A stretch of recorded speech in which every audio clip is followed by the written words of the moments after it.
You know what that sound means? It means it's International Women's Day. So to celebrate, we don't have Tasia. 3 dudes. 3 dudes for the ladies. Hi, and welcome to Momentous Live, episode 53, where it's going to be mostly Apple most of the time because there was an event today. But first, some shocking news that it's not in the rundown. I just learned, help me, that COVID can shrink your brain and damage its tissue. I'm not sure if that's looking good for me. Oh, no. Week 2. No, of course, not eligible for testing, so still got Schrodinger's COVID. Maybe Tasia has the same. Who knows? Anyhow, apparently the damage occurs mostly in the sensory areas, affects taste and smell, so, not that you need that to enjoy life or anything. How y'all doing otherwise? I'm Tristan Jutra. Well, very rosy now that you've gone over the dark part of the show, hopefully. Well, it gets darker. Who are you? Oh, I'm William Silver. And I'm Gray Williams, and I'm really, really concerned at this point. Just as a note, my parents are actually going to be traveling to Ireland in the next little while, and we're looking for rapid antigen tests. And so you can get these for $22 for a 2-pack. So if you wanted to check to see how you're doing, maybe one way to do it. Don't know, don't care. Okay, fair enough. What you don't know can't hurt you. Put up your dukes. Just leave it to the shrinking brain matter then. That's exactly. That's great. I look forward to a lifetime, whatever's left of poor decisions. So you can find out at us at momentous.tv if we can string our words together properly. Twitter.com/momentous.tv, Facebook.com/momentous.tv, Instagram.com/momentous.tv. And on YouTube, you can go to youtube.com/TJMJutra or Google my name or YouTube my name and look for the Momentous playlist there. Let's get right into it, shall we, gentlemen? Mm-hmm.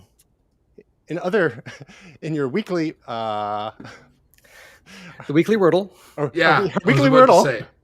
This unhinged DIY may be the most Wordle you can play in a day. So, we've talked about the duodle and the quadrille and all the...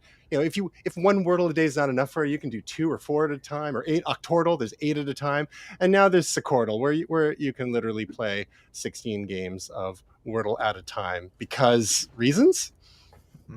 Problem. Anything worth doing is worth overdoing. Exactly. Let's just beat that into the ground. Something a little bit more fun, however, is something called Hurdle. I don't know if you guys have tried this out yet. The new music game for Wordle lovers. I mean, let's just hitch our wagon to this thing, make something that rhymes with Wordle. And it's kind of fun. It's sort of like Wordle crossed with Name That Tune.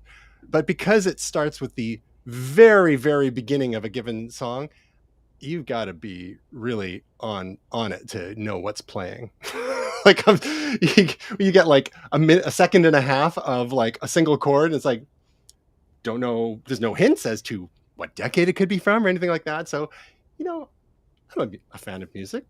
Worked in the music business for years and years and years, and I've struck out 100% so far. At least you get 6 guesses, and it plays you a little bit more each time.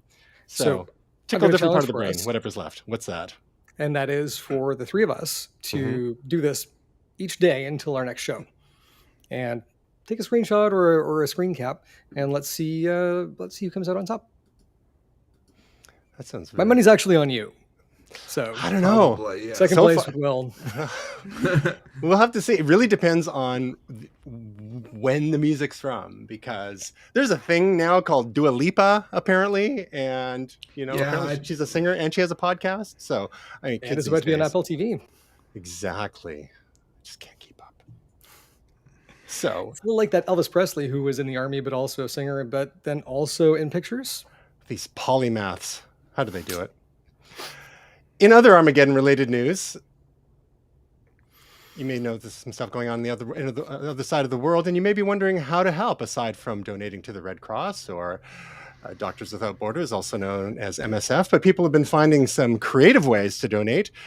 Some big old corporations are getting involved, such as Uber, offering free rides to people in the area, on and off in certain cities in Ukraine, because it is a little sketchy there, but around the Polish-Ukrainian border, they're offering free rides to people, and other organizations are pitching in their own way. But regular folks are also booking Airbnbs for people in Ukraine to basically send them cash directly, booking stays there and not staying there, just getting cash directly into the hands of those in the conflict zone.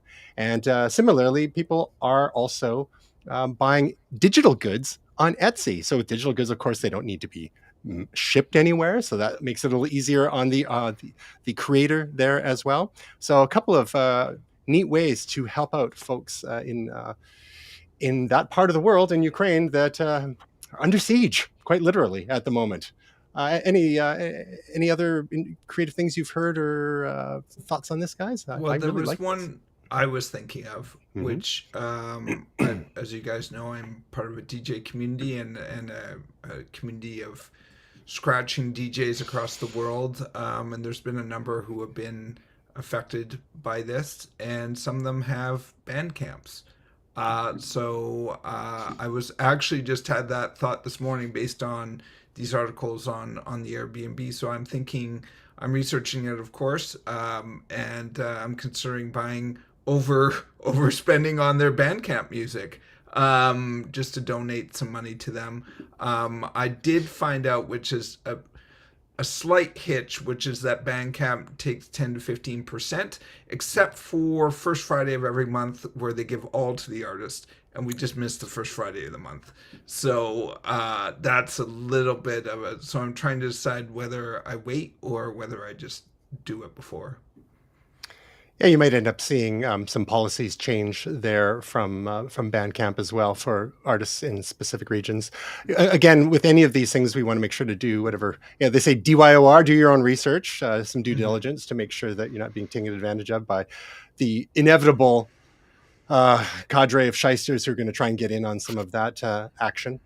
But yeah, unless you guys want to start your own Ukrainian folk band, and we can get in on that action ourselves. Well, it's funny you mentioned fees because my barber today, her name is Magdalena. Her family is Ukrainian. And we got to talking about how they're doing, and they're doing okay. But one of the reasons was because she and the rest of her family had sent some Bitcoin over to them. And they were actually able to use that to leverage their way out of the country. So I believe they're safe in Poland right now. Don't remember if I heard that correctly, but we're actually starting to see quite a bit more in crypto where people are sending money funds directly, especially on like low-fee blockchains like Polygon. There's a lot of traffic on that. So while some people in the world have real problems, the rest of us pay attention to what Apple's releasing. They got a whole bunch of new gadgets because Apple's gonna Apple and tech's gonna tech, and there's only so much you can do. I was surprised, however, that there was zero mention. There was, some people were playing their Apple buzzword bingo today, and there was no mention of Ukraine whatsoever there. And I'm not sure if that had to do with the nature of the global audience or what, but that was a little surprising given how committed Apple seems to be to various social justice issues. Well, from what I understand, these are pre-recorded. Yes. But how early? And, you think they would... Tim could whip out an iPhone and do a quick little, hey guys, sorry about the mess over there. We're doing what we can. Yeah, I mean, it's interesting because like looking at it, is this the right place? Mm-hmm. Right? They've already made statements. I believe they've stopped sales in Russia. So it's sort of one of those like, we're about to have this like super happy fun time where we're talking about this stuff. And it would really present a counterpoint to what they're about to do. And I don't know who'd actually be seen as respectful. So that's the only thing that I would be concerned about, which is one of the reasons why I think they probably didn't do it. I guess we should check back in our files to see how they treated other things that were in the news, past incidents and whatnot as well. Anyhow, but what is respectful?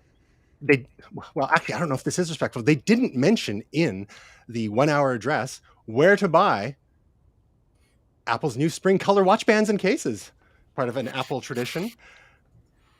Look at all these glorious new cases, the woven ones, the fluoroelastomer ones, and of course, a whole bunch of new Hermes watch straps as well, iPhone cases, and so on and so forth. So this was not covered in the keynote. So in case you missed it, and if you're looking for something to decorate and protect your iPhone and your Apple Watch, we've got a link in the show notes for you. Oh How are man, you? How gotta win the lottery for those Hermes watch straps. 500 bones. woo! Hey now.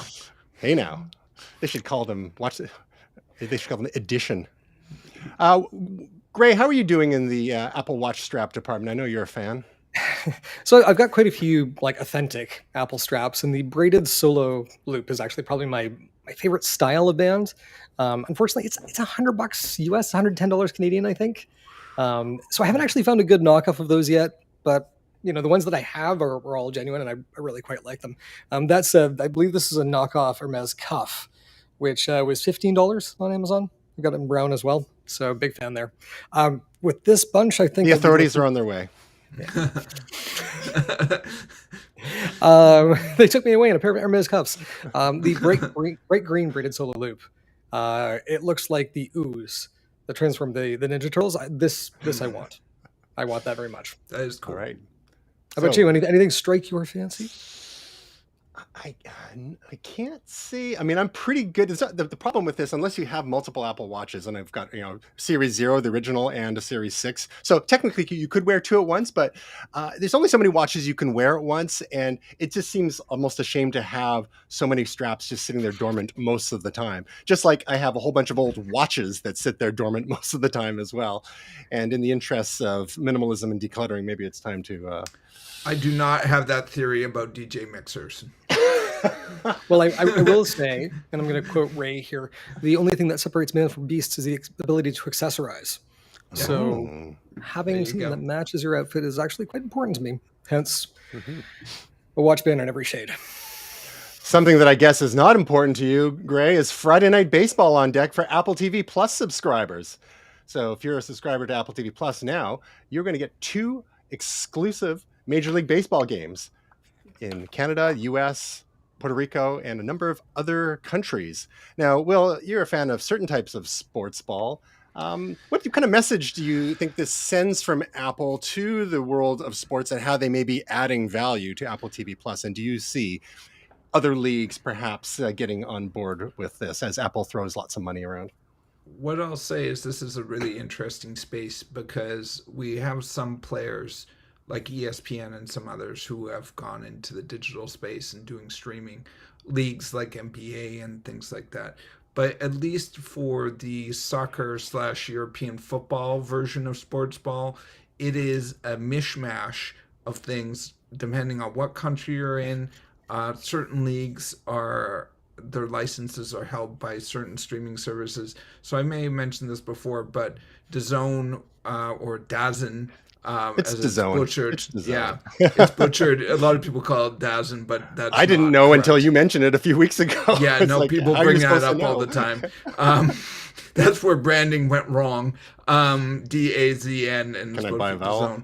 DAZN. But yeah, anyway, so DAZN, where they hold various soccer licenses like Champions League and I believe the Carabao Cup in England and the Premier League.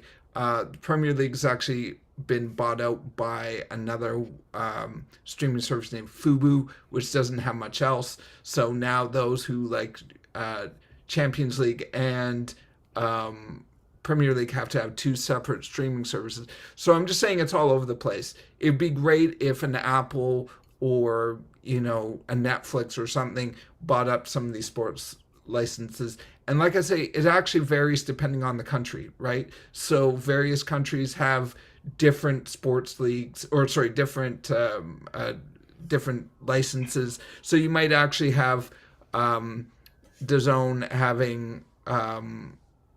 having Premier League in one country but not in another.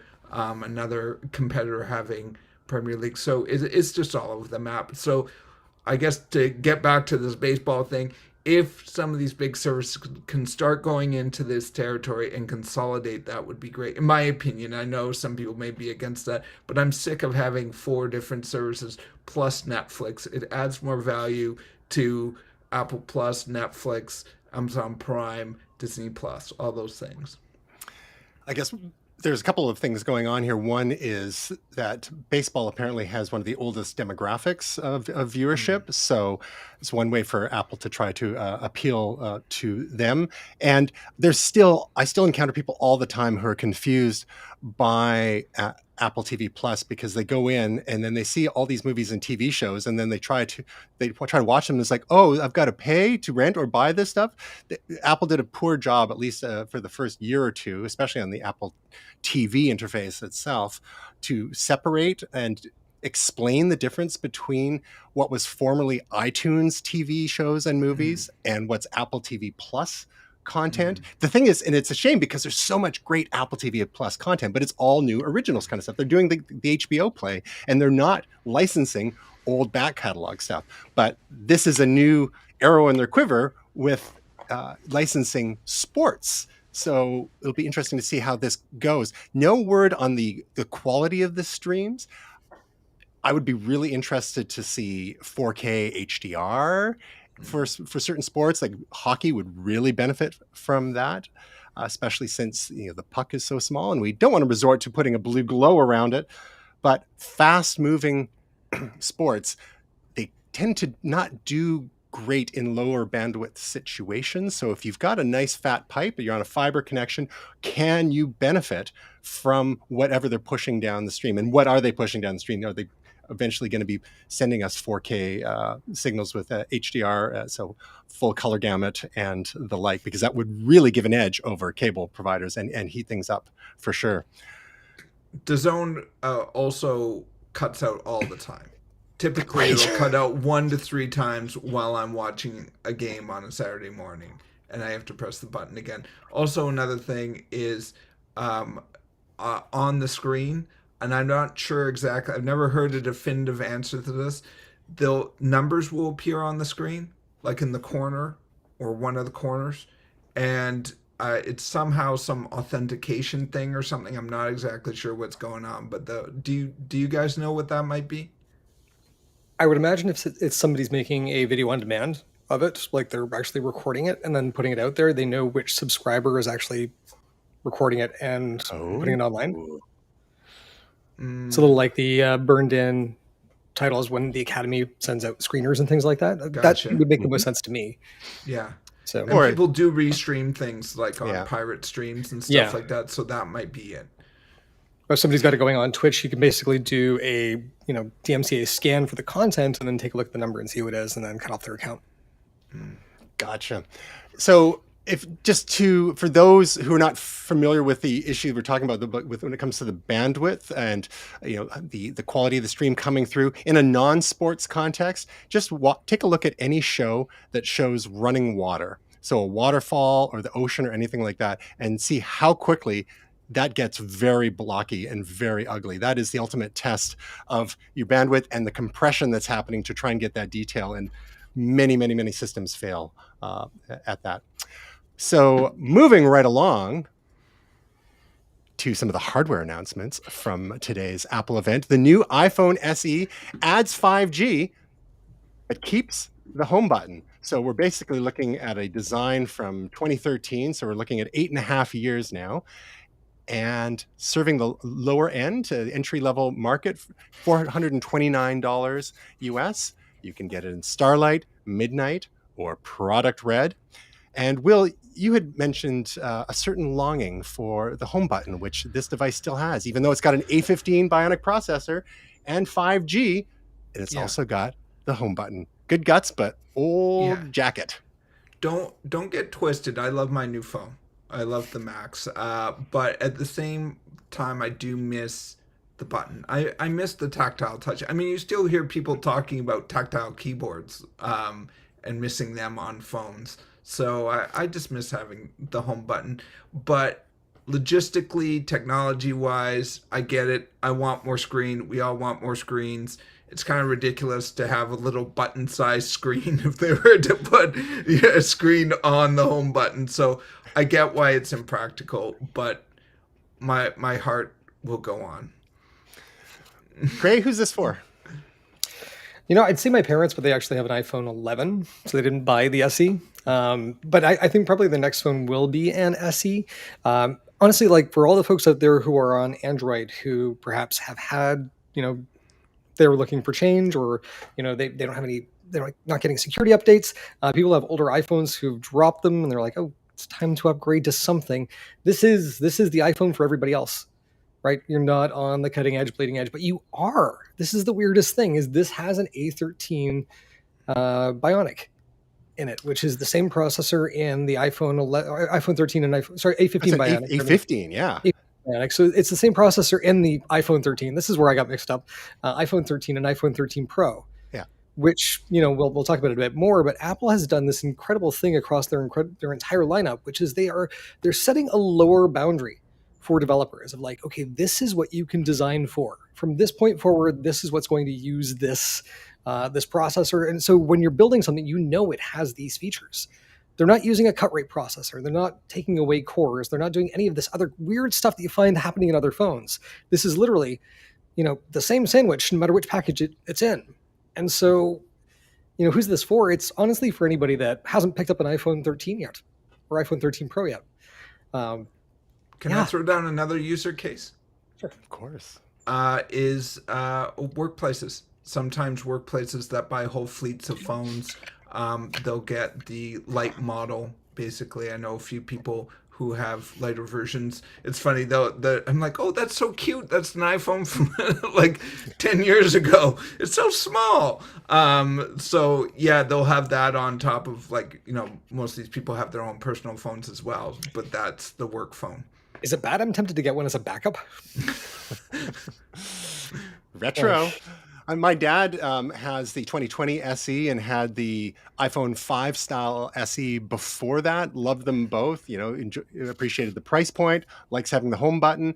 You mentioned the floor for developers, Gray, from a processor point of view. I guess one of the sticking points for some developers is the screen size on here, because it is the smallest of the screens, especially since it's got the chin and the forehead in here. Next up from that, it would be the iPhone 13 mini, which is a fair bit more real estate since it's all screen basically. So that's the only thing that I can see some developers maybe being a little choked with, is just having to keep so many different screen sizes in mind. But great for, folks who don't need the latest and greatest cutting edge, although you've got great guts in here, and this phone's going to last you 5 years. Great for emerging markets where they're looking for a low price point. Models like this seem to be doing pretty well in India, and I think some have even been in the last couple of years been manufactured there. So Apple has done this amazing job of covering so many different price points while selling the 13. I think they still sell the 12 and the 11, and they've got they're replacing the SE now, and not to mention the aftermarket, where there's still so many eights float, 10s, 10s, and even 8s floating around that they're still perfectly serviceable and receiving software updates.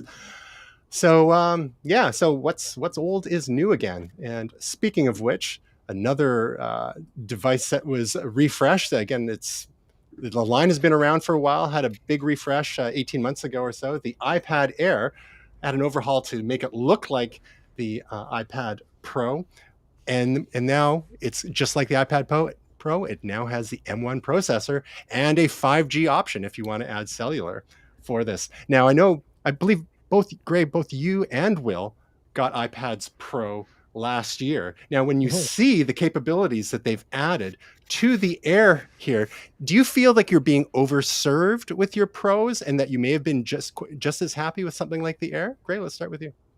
No, I mean, for me, it was actually getting the last year out of it. So, I use the pencil, I use the high-speed internet. I use all the features that I've had with it, so I'm not really feeling overserved. Like when I get into something, I'm expecting this. I'm expecting Apple to come back a year later and sell to everybody else what it sold to me at a premium. I'm comfortable with that. Well, as they push the the features down the line, like they do with the iPhone and the Macs ultimately. How about you, Will? I mean, you've got pretty beefy hardware there. Do you feel like you're getting the most out of it, or would something like the Air, maybe today's Air anyway, maybe have served your needs?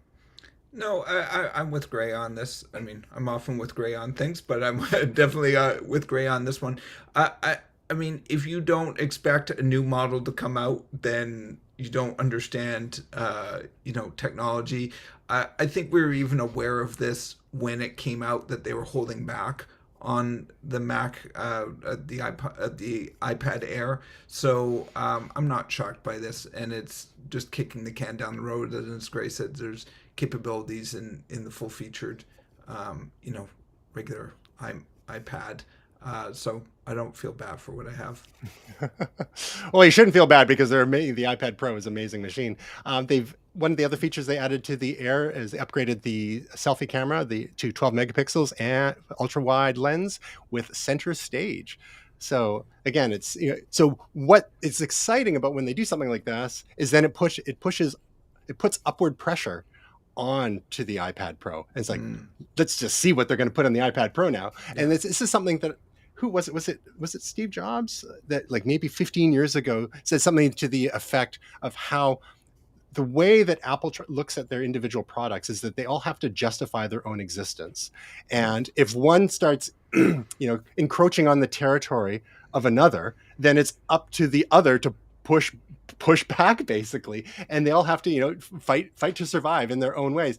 No, not in a siloed corporate sort of way, because they have a basically unified bottom line. They're a functional organization and not a departmental organization, but it's still interesting to see, like, they're not afraid of having, even the iPad, when they update the iPad mini, well, it eats into the Air, and then the Air eats into the Pro, and then the Pro eats into the MacBook territory as well. So it's cool because it pushes it all forward, and they're kind of competing with themselves, let alone what else is happening in the industry. And Samsung seems to have finally woken up in their tablet space, as well, as we talked about a few weeks ago with the Galaxy Tab 8 and the Tab 8 Ultra, which have been getting some pretty decent reviews all around over on the Android side of things. I myself have been, I use the iPad for pretty casual use, mostly social media type stuff, some consumption, and some scheduling of posts and things like that. But I'm not using it for hardcore creative. So for the longest time, I was using Stephanie's old iPad Air 2 until just recently. And I had gotten her the latest iPad mini, the iPad mini 6 for her birthday. And then I inherited her iPad mini 5, I believe, which had the screen had gotten smashed. So I got that replaced on it. And it's been great. I've got it in a little clam case mini keyboard. So it's a very small keyboard on an iPad mini, but it does the job. But it's like, I still would like one of these new iPad Airs or iPad Pros. So it's just like, I just don't know if it would really be worth it. Maybe I should be saving my pennies for one of the other devices we'll be talking about in just a moment. I also like, just one last point. It's in some ways, when you look at Apple products, and I know that and we're going to talk about one, but they come out with new products that are a new section, or they develop new things. I always think about it a little bit like Porsche. Porsche has made the 911 since the 60s, and you can see the lineage going backwards, right? And it's just tweaking every year. No one buys a 911 and goes, oh man, they're going to come out with a 911 next year that's going to be better. It's like, you got a Porsche. So I don't know. It's just like, they're not reinventing the wheel all the time. You're seeing the tweak, the iterating. They're iterating a good product and making it better when new technology comes out, and they're constantly working on making a better Porsche. But with that 911, how many years of software updates will it get? I mean, we joke, but that's a thing with Teslas and other new cars nowadays, is that kind of support, because there's so much software now. And we know that software in cars, especially for the infotainment systems, tends to be a lot of hot garbage, especially once it's a couple of years old. Mine's going in for service this week because when I was on my way home on Saturday, when it stopped at the light, the auto stop start kicked in, so it stops at the light. When it turned back on, there was a clunk, and the power steering was gone. Uh-oh. So you go through the process, right? You pull over to the side of the road, you turn it off, turn it back on again, power steering's back. I drive at the next light, auto stop, clunk. So there's clearly a bit of an issue here somewhere. It doesn't sound like it's mechanical. It sounds like there is a software issue. The other flag that popped up was, at the same time, it was also saying that it could no longer reach the flat tire monitor, which is really it's a key part of the power steering. Mm-hmm. So once again, BMW strikes with their BMW iDrive, and kill me now. At least your vision didn't go out when you were walking in the subway. I joke, This but time, it's right? That's the world of AR coming soon. So maybe you should try and upgrade your car with a new M1 Ultra desktop processor, Gray, because that's what's coming to a Mac near you soon. The M1 gets an even more powerful variant. So, about a year and a half ago, we had the M1 arrive, the first of Apple Silicon to arrive in the MacBook Air and MacBook Pro laptops. And then last spring, we had it in the 24-inch iMac, the entry level iMac. And then last fall, we had variants of the M1, the M1 Pro and the M1 Max, kicking things up a notch, right, Will? And our favorite marketing parlance. And I believe all my momentous co-hosts here ended up going for an M1 Max variant of the MacBook Pro. So no envy here. But maybe I should just up the ante and go for an M1 Ultra powered Mac. And we'll talk about what Macs the M1 Ultra is going to be in soon. But Greg, can you tell us about what they did here? There was some speculation about the M1 Max a few months ago, particularly a feature at the one edge of the die that almost looked like you could plug it into something else. Mm-hmm. And so looking at that, you can see on the M1 Max, there is essentially what is now half of the interconnect. And so this interprocessor connection basically is melding these two together. And this is kind of the difference that between most multiprocessor machines and where the M1 Ultra is now, is looking at this, the system sees this as one M1 Ultra processor, not two Core i whatever chips where it has to address them individually. It's addressing one chip, which has all of these cores. And so this is a massive, massive jump forward in technology. Like there's nobody else doing this right now or doing it well. There's 2.5 terabytes of bandwidth, 2.5 terabytes per second of bandwidth. So like trying to think of how you would saturate that, I just don't know right now. And with the onboard memory, the hybrid memory for both regular RAM and graphics RAM, they're looking at 800 gigabytes a second of memory speed, which is like, how many 8K streams do you need to edit at once or be able to scrub through to saturate that? Because they're always talking about 8K streams. So and all of it's being done in real time when you're looking at these streams. Like it's absolutely incredible. I mean, 128 gigabytes of unified memory, up to 64 GPU cores. Like it's funny because my M1 Max that I have here and my 3080 are kind of like they're neck and neck. And one was a $2,000 video card and one was a $4,500 laptop, but there was also $2,000 worth of computer put on top of it with my PC. Looking at this thing it's fast. It's really, really fast. Well, it does have Ultra Fusion architecture. You've got to love the branding. Like, what else are you going to call it? And this is the thing. Like, when you look at how GPUs used to plug together, like there was Crossfire, and I think one of them had like SLI, Scanline Interleave. I don't know what it was, but branding this, what was it? Ultra Magnus. Yeah. So when. Like just the natural ascension, they're going to max this out when they go Ultra Max Pro. Like when they do the Ultra Max Pro chip, they can't do anything more after that. We're finished. Just shut it down. Yeah. Well, there was some speculation that this sort of dual chip fusion was going to be called the M1 Max Duo or something like that, and that there was going to be a Quadro or a Quadra, almost echoes of past Mac models from the early 90s there. But maybe this is just a first step. Maybe we're going to see 4 of these stuck together somehow when it comes to the Mac Pro, which is the last piece of the M1 puzzle for them to update. So I think the proof will be in the pudding on how the M1 powered Macs perform in real world benchmarks to see how this is actually scaling compared to the competitors in the marketplace. Because a lot of folks like to talk about their Threadrippers, whatever those are, but I hear it a lot. On the Intel and AMD side. So That's a big beefy AMD processor. But yeah. yes, yeah. Well, it just sounds beefy. It's ripping threads all over the place. Which is what a seamstress does, or a tailor Exactly. does. That's one of the most macho things I can think of. So, Yeah. Gray, why don't you tell us what kind of Mac the M1 Ultra is going to appear in first? So, I mean, this goes back, what, 15 years? You and I, when we first met at Future Shop, we were both working. You were working in marketing. I was working in e-commerce. You were working for Chalk Media. I was contracted. And we were talking about the headless Mac, the X Mac, at the time people wanted an upgradable tower that you could put all your own components in, which was never, ever going to happen.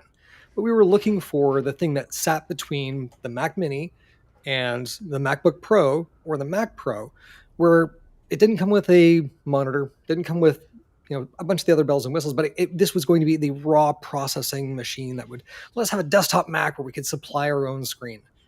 And the dream was dead for the longest time. And so now we such a niche, right? And Apple was still much smaller when it came to the desktop computer market.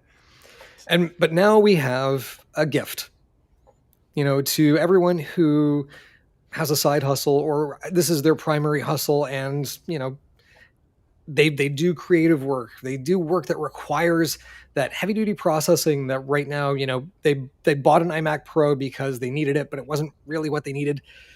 $24.99 Canadian, and this is the Mac Studio, and it is absolutely beautiful, milled out of a single block of aluminium, with all Johnny of the ports you could want, because it's got 3 USB-C, 1 Thunderbolt 4. This thing is absolutely ridiculous, and it comes with either the M1 Max or the M1 Ultra. For them to put their top-of-the-line processor in a Mac Mini on steroids, and not charge, $24.99 sounds very, very expensive. But you got to remember, this is going to be as fast as a laptop that I just paid $4,500 for without the screen, without the battery. This thing is awesome.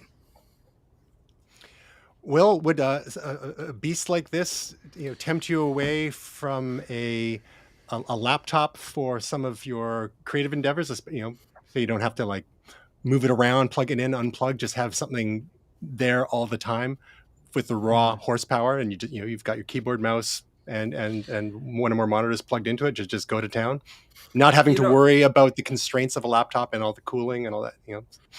Yeah, I mean, I don't know if you guys remember this, but I'm somewhat late to laptops. I had desktops for years, just because for me it was the power per pound, right? It was the amount of bang that you got for your buck for a desktop.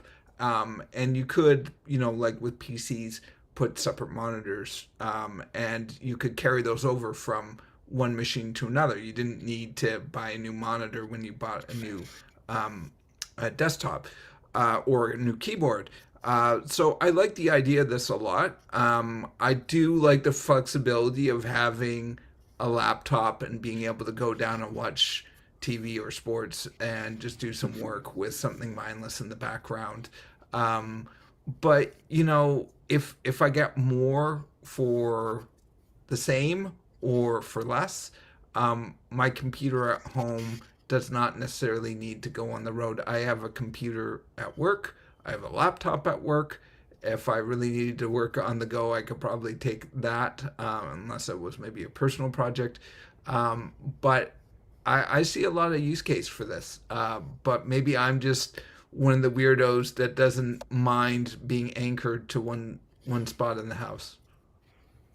No, I have to admit, I really like the idea of this. A couple of years ago, I was even entertaining the notion of picking up an old cheese grater Mac Pro before the new ones were introduced, or even one of the trash can Mac Pros, just to max out to have as a desktop machine. I ended up getting a secondhand iMac as a desktop, and then, as I've told you before, ended up getting just the thinnest, lightest Mac Portable I could, which was the M1 MacBook Air, which has been wonderful. So I really enjoying the best of both worlds. Although now it's managing multiple machines and all of the stuff that entails. Moving away from my previous 25 years of only mostly just having a single laptop and then moving that around. But I just got sick of plugging and unplugging. And as I age, I get more and more lazy as time goes on. But I have to admit, I'd even been looking more recently at an M1 an M1 Mac Mini for just a permanent, streaming setup and the like. This Mac Studio might be overkill for that. I think this is really more of a sit down and create sort of device. Again, managing all those 8K streams and so on. But now, Gray, could you see anyone using this sort of device, despite the fact that it doesn't have built-in monitors, but using it on the road for creative endeavors, for performance, whether it's DJing or lighting or what have you? Because with a laptop, you're limited by the size of the screen, and this way you don't have to worry about the built-in screen. You've got you can just plug in whatever bigger screens you got, especially if you're at a mixing desk or something like that. Do you see any potential there?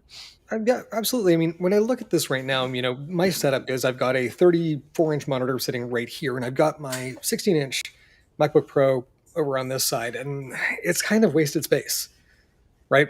And then running this thing in clamshell mode also feels like wasting the screen. So I think there are a lot of folks out there like me who would have a home studio where you would plug this in, and having multiple monitors as opposed to multiple monitors and laptop screen would be, probably a beneficial thing for them. Taking this on the road, it's not that big. It's not that heavy. And when you think about it this way, we're starting to get into a place where you could be carrying a 55-inch screen in a, small satchel because you're looking at things like AR and VR glasses that could go well with this.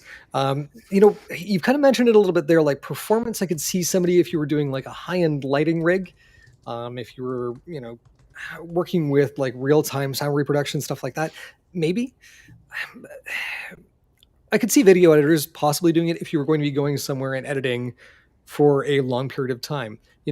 When we used to go down to CES, guys like Nigel and Paul, editors that we used to work with, would bring down, their computers. And those Mac Pros were big and challenging to deal with. When they brought laptops, they weren't quite powerful enough. So something like this, they could pop into your suitcase, you set up an edit suite for a week.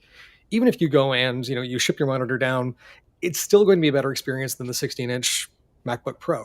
So yeah, I can absolutely see people using this. It seems like a reasonable thing to do.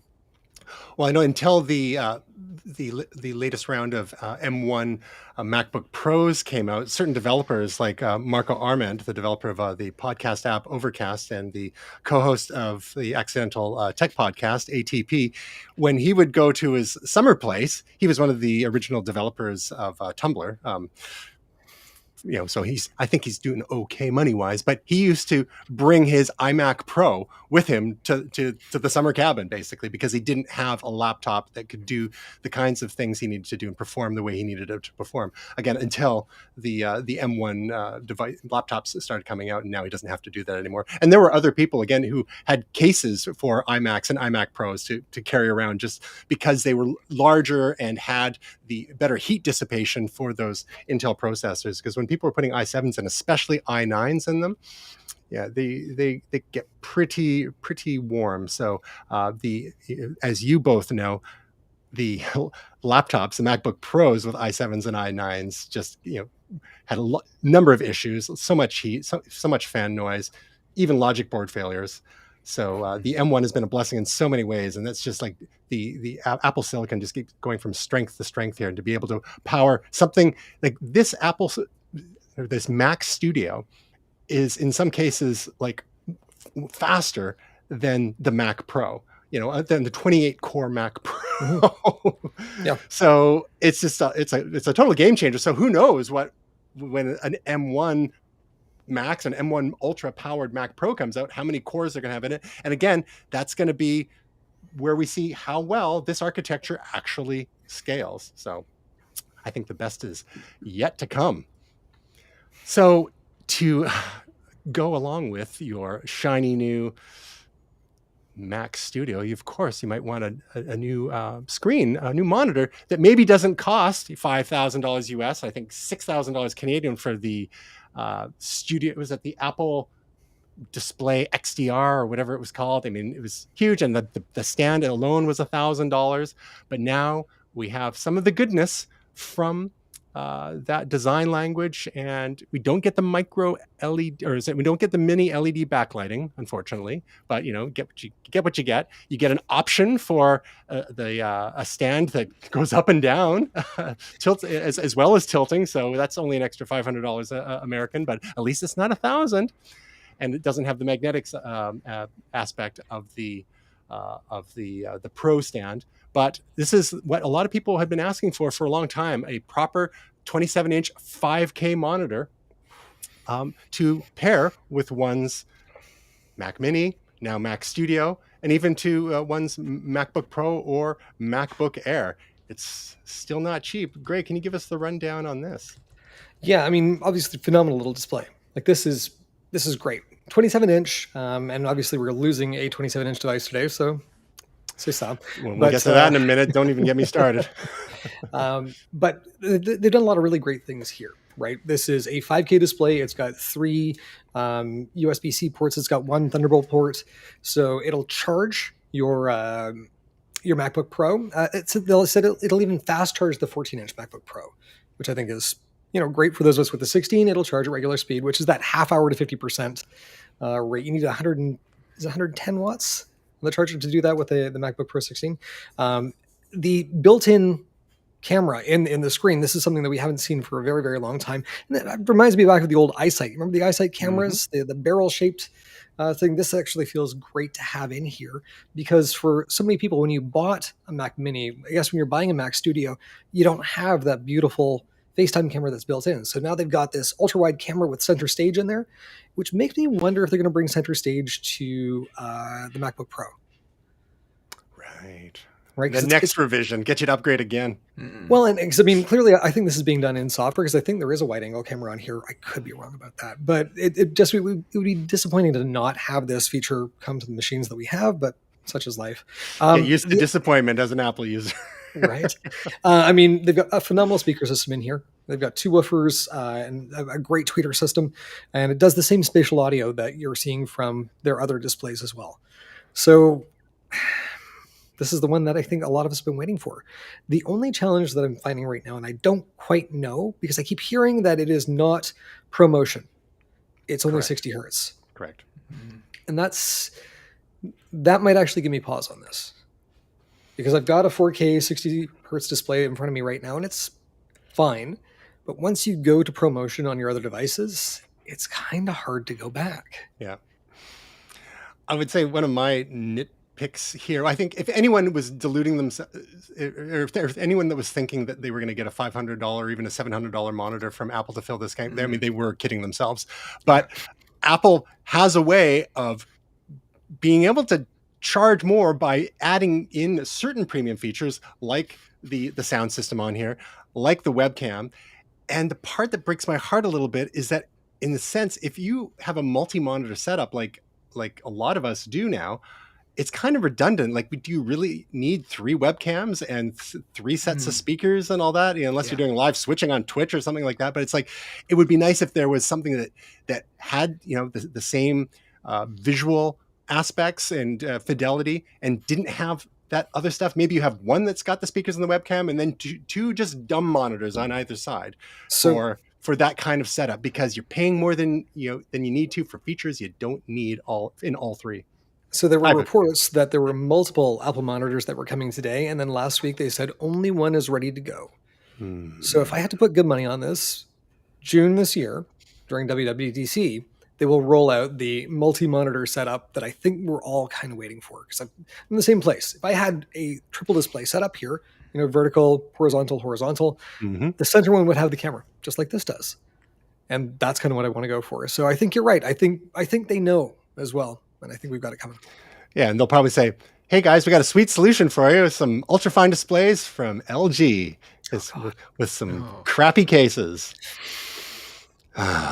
But LG's they make great panels. It's just everything about them was terrible.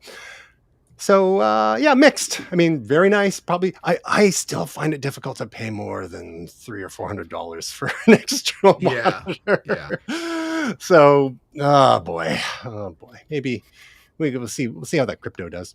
But I mean, yeah, it's definitely filling a gap. There's a need there, and I think some people, Apple has a knack of pricing things just a bit more than people expected, but not so much more that they won't go ahead and buy it anyway. People of a certain class anyway, the developer class, the creative class, and so on. They'll be like, oh, it's more than I wanted to pay, but dang, that's nice. So they done it again. But Apple giveth and Apple taketh away. And we learned today that, not mentioned in the announcements, the 27-inch iMac has apparently been discontinued. And I guess they would justify it in saying, well, we've got the Mac Studio now, and you've got this 27-inch beautiful monitor that you guys have been wanting for so long. What do you need? Well, how about something that's, a similar price? I don't want to have to pay more, because the Apple Studio and the beautiful new monitor is going to be more than the equivalent iMac was. So they've got the 24-inch M1 iMac, which is great entry level. Gray, do you think they're going to replace the 27-inch, or is it gone for good? Oh, they will.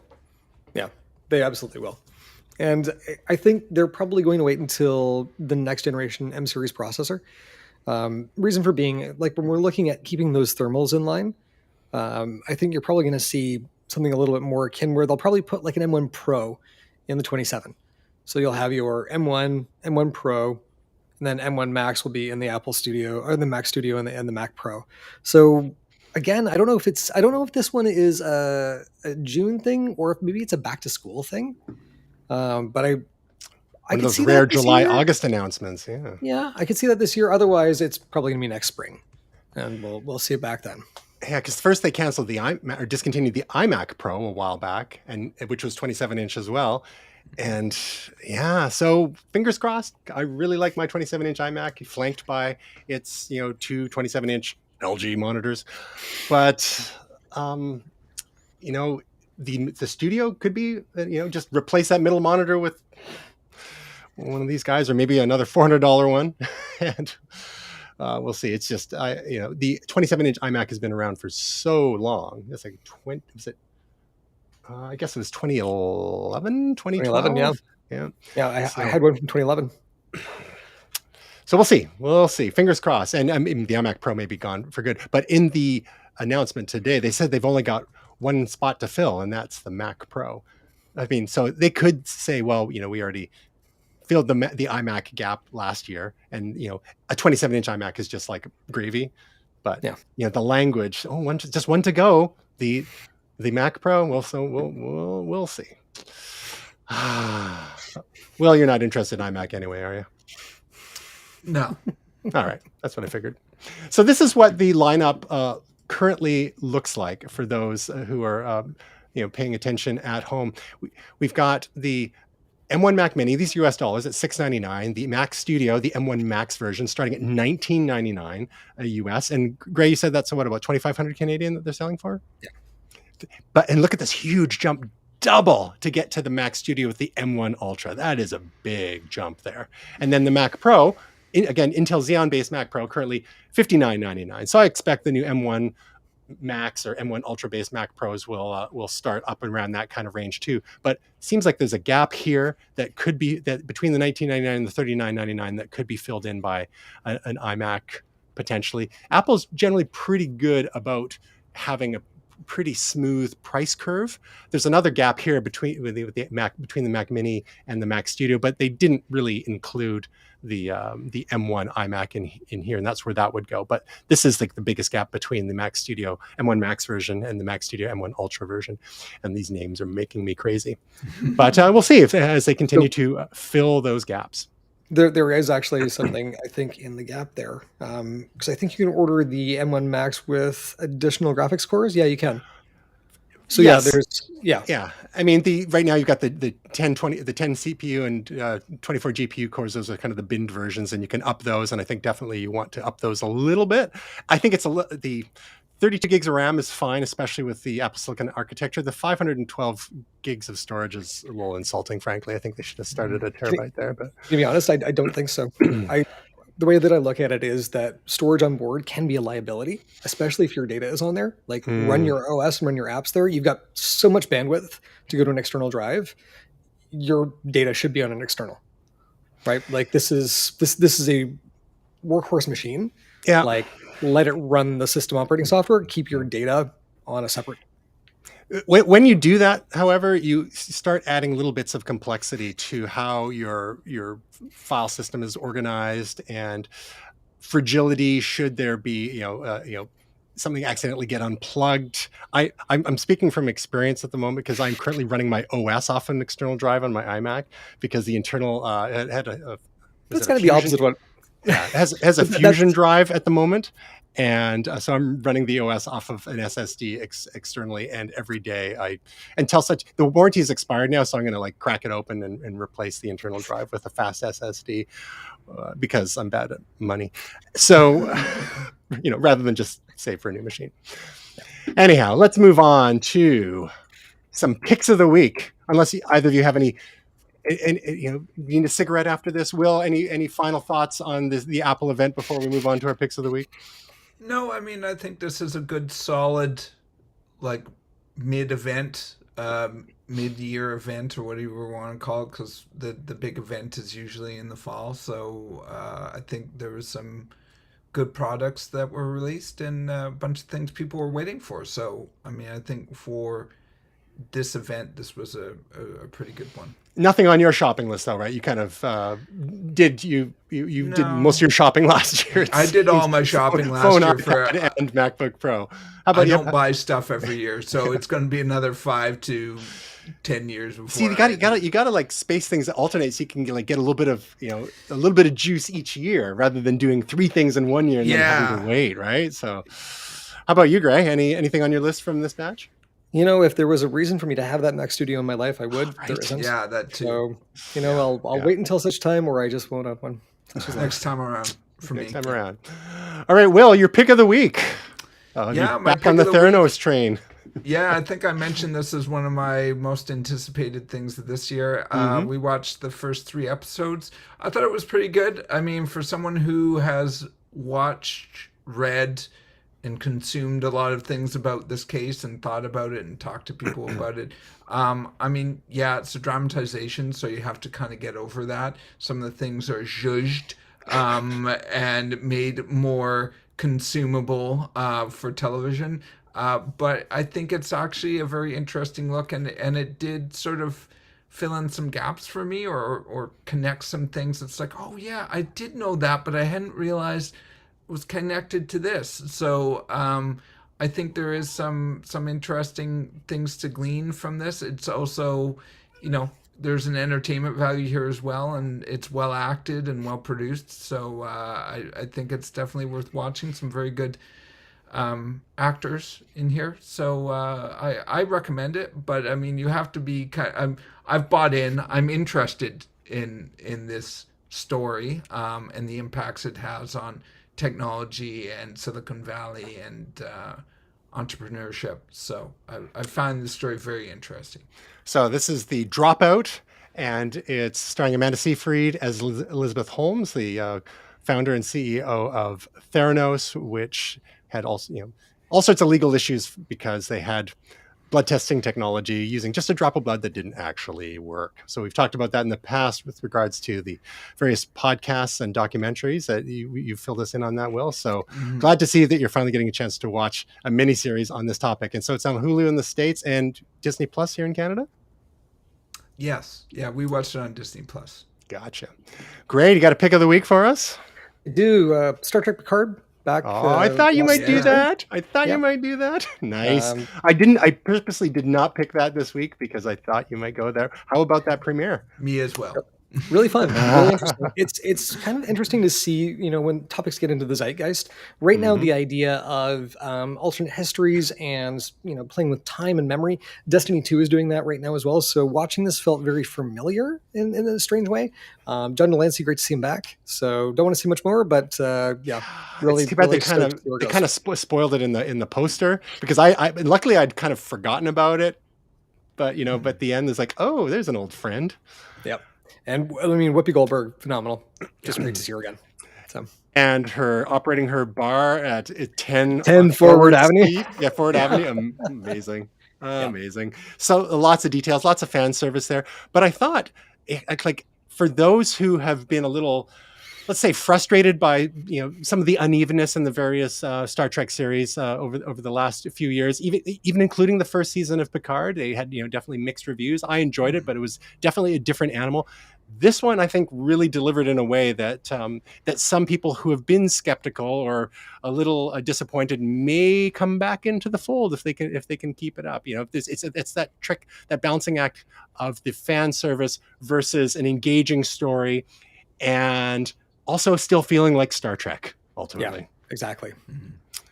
Will, did you manage to catch the premiere? I did. I enjoyed it.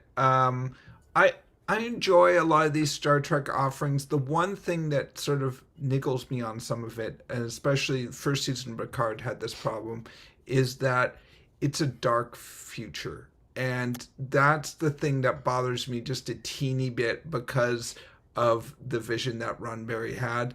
I enjoy this. I think it's very good. I'm looking forward to watching more. And it's modernized to a certain extent. And you can't necessarily put the old Star Trek and make it now because it was a different time. But that's the one thing that often bothers me about some of the, not all of the modern Treks, but just a few of them. But I think season 1 of Picard, that was my biggest thing that bothered me, was just some of the darkness. But I mean, everyone has their own opinion on this. I'm still watching it. I'm still enjoying it. But that's my one niggle in the back of my head. Now we're going to go back in time. So great. We got to let you go. Will and I can wrap up because we've got a couple of projects from him and Tasia to share, and I'll just give you a sneak peek as you're exiting the door. My pick of the week is Severance on Apple TV Plus, which I'll tell Will a little bit about. We'll talk about it soon. Catch you later, Gray. See you later, buddy. All right. Well, just the two of us. Just the two of us. Do you subscribe to Apple TV Plus currently? I do. Or you? Well, I have the free trial free trial. Year. All right. So my pick of the week is Severance. I think we talked about the trailer when it came out, and I got to admit, the first few episodes that I've seen so far I've quite enjoyed. So just imagine that you go to work for a company, and if you want to work in a special department, all they have to do is insert a little implant into your skull, which maybe interferes with your corpus callosum, or not really your corpus callosum, but just interferes with your brain in such a way that when you go to the stairs or elevator back and forth, you forget your other life. So when you're at work, you don't know anything about your home life. And when you're at home, you don't know anything about your work life. And that's ostensibly for security purposes. But of course, there's some sort of dark secret that we start to learn about. Exactly. Again, fantastic cast. A little bit dark. It's almost like an extended episode of Black Mirror or Twilight Zone. But I'm pretty hooked so far. I think we're 3 episodes in. So have you caught any of it so far, Will? No, I haven't. I mean, I've been kind of bogged down in various other shows at the moment, but it's on my list. All right. Well, highly recommended. Get on it while you still got that free trial. Yep. Okay, and you've got a project for us this week. Why don't you tell us about that? I do. So I have another looper coming out. It's level up 11. So I've passed the big 1-0.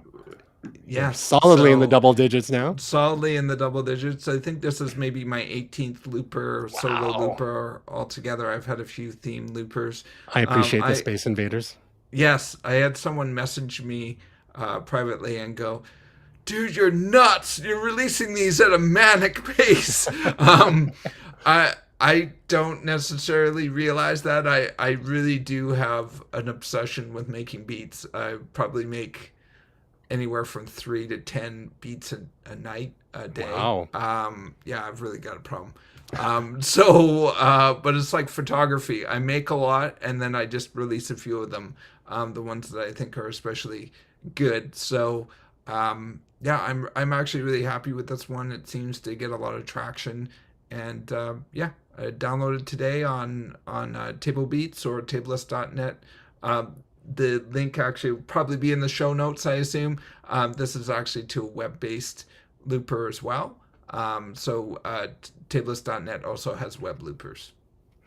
I look forward to checking it out. Just learned about it today from you, but I always check out your beats, and I use Thank you. the Table Beats app, and in the app available for iPhone, and is it on Android yet? It is, although some people don't love the Android app as much as the Apple app.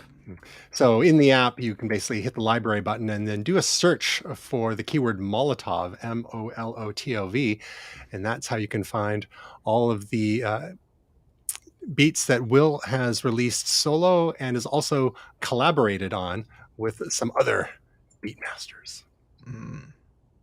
To see you cranking out the beats. Cranking them out. Speaking of cranking things out, Tasia actually has 2 videos because I forgot to mention one of them last week, and she wasn't here to, represent. Correct you. So she has 2 videos you can check out. Chrome updates 2022. What's new in Google Chrome? Especially if you're a Google Chrome web browser user. And then she also did an overview of the best to-do list apps for 2022. So you can find those at youtube.com/Tasia Custodi, and all her work, including her once in a while podcast called Talk Techie to Me, and that is at TasiaCustodi.com. And you can learn more about Momentous, momentous.tv, twitter.com/momentoustv, facebook.com/momentoustv, instagram.com/momentous.tv.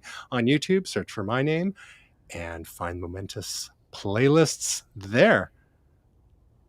I'm Tristan Jucha. William Silver, thanks so much as always.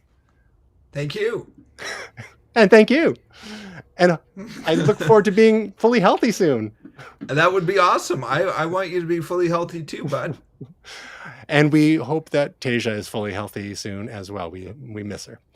And We do. Will and everyone else, Tasia, Gray, who had to jet a little early, we hope your week is truly momentous.